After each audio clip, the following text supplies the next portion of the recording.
Welcome, welcome, welcome, my friends. You're tuning in to another episode of Shawn Thinking Out Loud, coming to you from my secret hideout in beautiful Brazil. I'm your host, Shawn Armstrong, and we're diving into some hot button topics that have been making waves across the internet. So grab your coffee, sit back, and let's get started. Now, I've been watching these videos lately where folks on the left are shouting, "Do you have a warrant?" as if that's going to magically stop a situation from unfolding. It's been quite the spectacle. But let's break this down for a second. What's really going on here? We need to talk about the legal implications of what happens when you're out there screaming at law enforcement.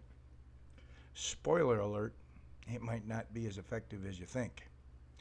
And no, it doesn't mean you're some kind of vigilante hero standing up for rights. In fact, it could be a felony in certain circumstances. So let's unpack this a bit. First off, let's clarify what a warrant is. A warrant is a legal document issued by a judge or magistrate that allows law enforcement to perform searches or make arrests. Now, if you're just some random person on the street shouting at officers asking if they have a warrant, newsflash, they don't owe you any explanations. They're not required to show you their warrants to passerby unless you're their attorney or involved in the case. And why would someone do this? It's often driven by a misunderstanding of how law enforcement operates. We've got people thinking they're helping by yelling at the police, but what they're really doing is potentially obstructing justice. I mean, come on, people. Just because you don't like the way things are happening doesn't give you the right to interfere. Can you imagine? You see someone getting taken away by the police, and instead of trying to understand the situation or even calling an attorney, you're just out there screaming. It's reckless. If you really want to help, maybe take a step back and assess the situation before jumping in with both feet. Here's a fun fact. Did you know that in many jurisdictions, interfering with police can lead to serious legal consequences? It's not just a slap on the wrist. You could be facing hefty fines or even jail time.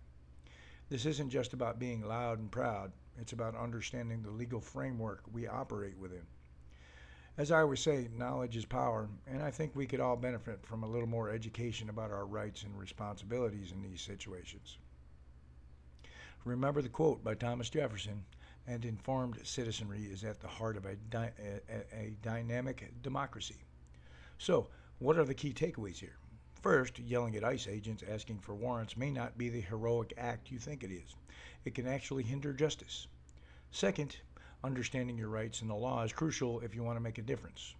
Lastly, let's channel our passion into constructive conversations rather than confrontations. And that wraps up this episode of Shawn Thinking Out Loud. If you enjoyed this discussion and want to dive deeper into topics like politics, history, or even martial arts, yes, I've written books on those too. Check out the link in the description for my audiobooks and ebooks. Remember to subscribe and leave a comment if you liked what you heard today. Thank you for joining me from my beautiful hideout in Brazil. Until next time, keep thinking out loud.